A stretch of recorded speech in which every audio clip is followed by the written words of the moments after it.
A routine drive ended in tragedy, and within weeks, a college football star was facing serious charges until evidence surfaced that complicated everything. Hi, I'm Katie Ring, and welcome to Night Watch.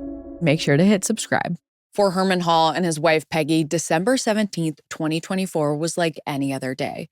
They had just finished running some errands and were driving home on Highway 20, a major roadway that cuts through a mix of rural land, industrial area, and small residential communities in Louisiana. It also happens to be the kind of road where a single risky move can force everyone else into split-second decisions. And unfortunately, this is exactly what happened when shortly before noon, the couple's ordinary trip turned into a fatal collision and permanently altered the lives of those left behind. In tonight's episode, I'll walk you through what investigators say happened on that highway, how a rising football star became the focus of a fatal crash investigation, and why evidence released months later reshaped the story entirely.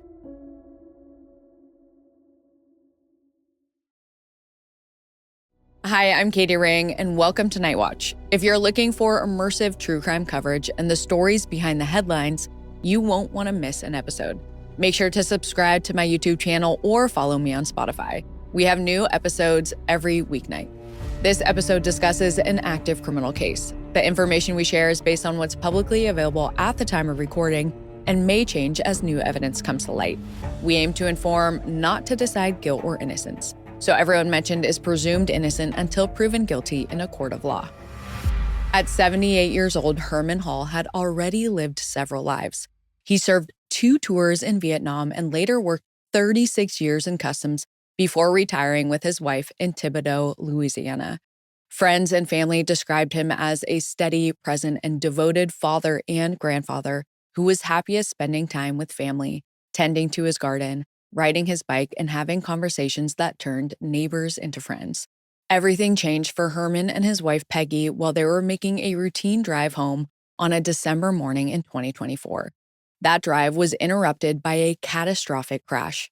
According to initial police reports, the crash unfolded when a green Dodge Charger entered the oncoming lane during a passing attempt, setting off a chain reaction among drivers on the road, and ending when a Kia Cadenza crossed over the center line and collided head-on with the Hall's Kia Sorento. Hall's daughter, Olivia Dickerson, just so happened to call and check in on her parents moments after the crash. Olivia said that while on the phone, her mother told her that they had been in an accident, that the car was badly damaged, and that she was in pain and still trying to understand what happened. When Olivia asked about her father, she initially told her he was awake and also complaining of pain. But unfortunately, that situation turned dire quickly. Her mother ended the call and called back with new information. First responders were preparing to airlift her dad to the hospital. Olivia described her mother as being in shock, initially speaking as if everything was under control, and then realizing in real time that it wasn't.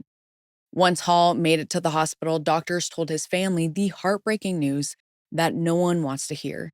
He did not survive the injuries. Louisiana State Police immediately began treating the scene as a fatal traffic investigation. Troopers documented the final positions of the vehicles, photographed damage patterns, and began reconstructing the collision.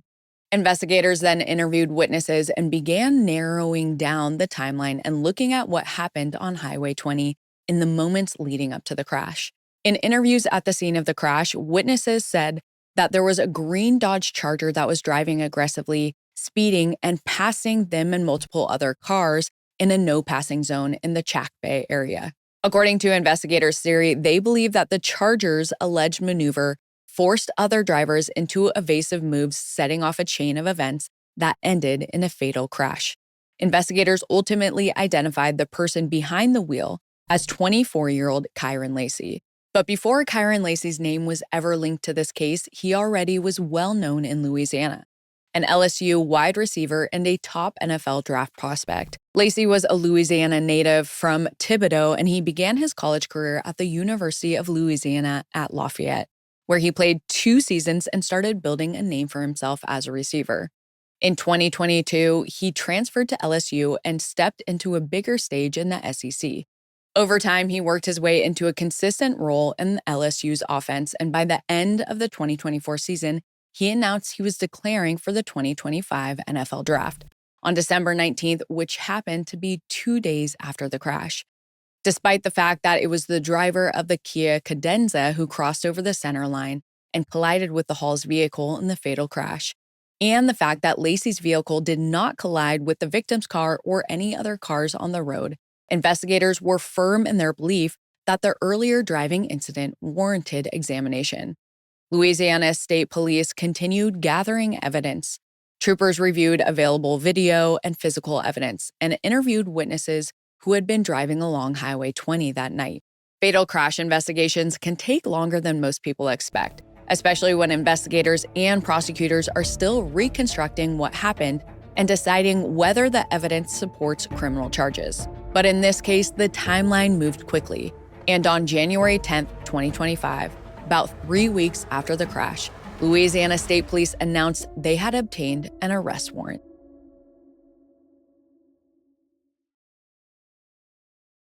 On January 10th, Kyren Lacy, the driver of the green Dodge Charger, had an arrest warrant out for him on charges that included negligent homicide, along with felony hit and run and reckless operation of a vehicle. He turned himself in on January 12th, 2025, and was booked and released the same evening on a $151,000 bond. As news of the crash spread, Lacy's name appeared alongside reporting about the fatal collision, sometimes with the nuance between under investigation and directly involved getting blurred in the public conversation. The arrest announcement marked the first formal criminal action in the case. According to state police, physical evidence from the crash scene supported the conclusion that Kyren Lacy directly caused the fatal collision, even though he wasn't involved in the accident himself. Under Louisiana law, negligent homicide does not require proof of intent. Prosecutors must show that the person's negligence resulted in another person's death. And in fatal traffic cases, this often centers on whether a driver's actions created a substantial risk. According to Louisiana State Police, they felt the evidence met the threshold in Kyren Lacy's case. But behind the scenes, Lacy's lawyer, Matthew Ory, was working hard to build a defense, and some of the evidence wasn't quite adding up. Despite the DA's office finding inconsistencies and even writing, quote, "The evidence submitted in the crash report does not support that Kyren Lacy should have known that his actions were the cause of the crash that happened approximately 72 yards in front of him." Despite this finding, the case was still moving on to a grand jury hearing. A grand jury's role is to decide whether the evidence provided rises to the level of probable cause for formal charges, not whether someone is guilty. Jurors would be asked to review the state's theory, hear from investigators, and determine whether an indictment was appropriate. If an indictment was issued, the case would have then gone to trial, but unfortunately, that never happened. With the media and social media frenzy, Lacy was under fire. But more than anything, he knew that this could be the end of his career before it even started. His entire life was dedicated to making it to this moment, and it might now all be lost if he is found guilty. But regardless of how bad the situation looked, his family continued to defend him publicly. They stated that Lacy had not caused the crash and that linking him to the fatality was deeply distressing. Herman Hall's name, meanwhile, remained largely out of public focus, which is unfortunately a common outcome when a recognizable figure becomes associated with a tragedy. But for the Hall's family, their sole focus remained on the loss itself and whether the legal system would hold someone accountable for his death. Although the DA's office hadn't formally charged Lacy yet, the case was expected to move forward, and they were planning on sending the case to a grand jury for an indictment on April 14th. But to everyone's shock, the grand jury presentation and any potential indictment never happened. On April 12th, 2025, just 2 days before prosecutors were expected to take the case to a grand jury, Kyren Lacy wasn't actually in Louisiana. He was about 300 miles away in Houston, Texas.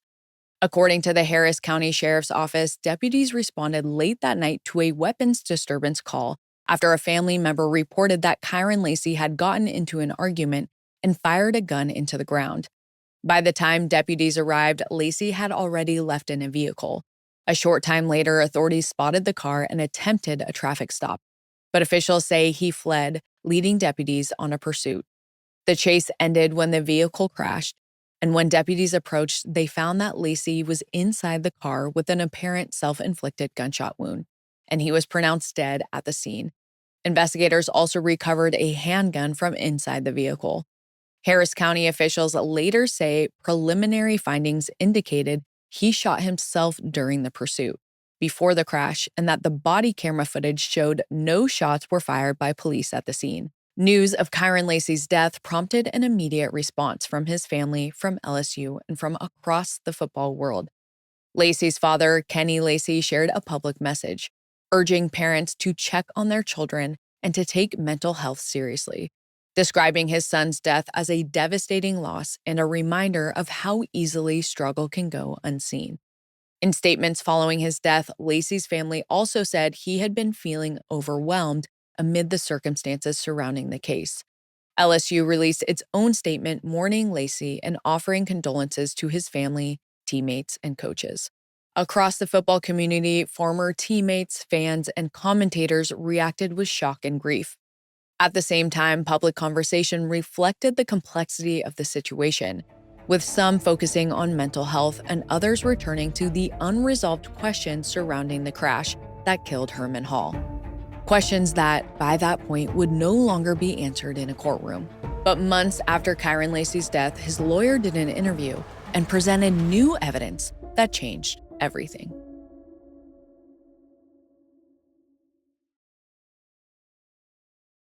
In the fall of 2025, Kyren Lacy's former attorney did an interview where he presented new video footage from the day of the car crash.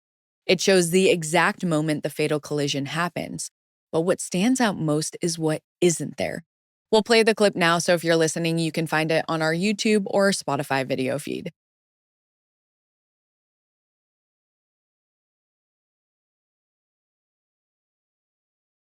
It turns out Lacy's car wasn't even visible in frame when the impact occurred. In fact, he's eventually seen in frame on footage slowly approaching the accident and carefully driving around it. At the time of the actual collision, his vehicle was 72.6 yards behind the crash.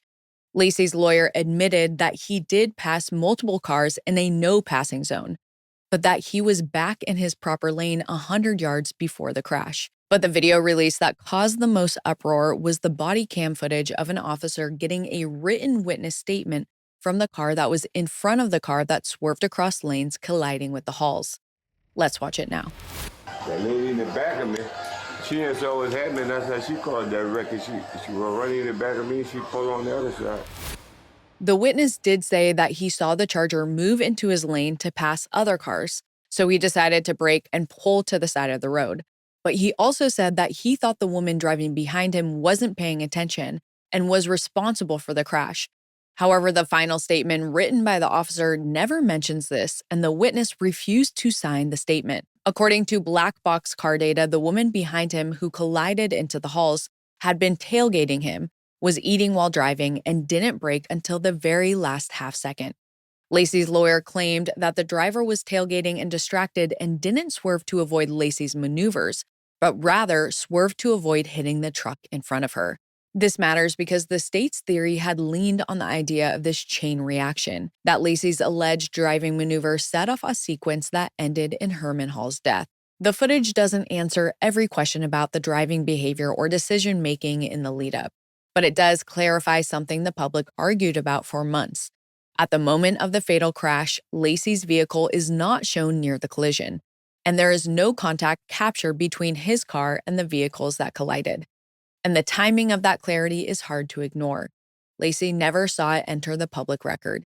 He never saw the conversation shift, and the case was never going to be tested in a court after his death.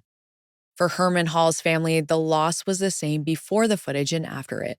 Before the wider story, the one that had followed Lacy's name for months, the release of that video became a late-breaking piece of context that changed what could be said with certainty.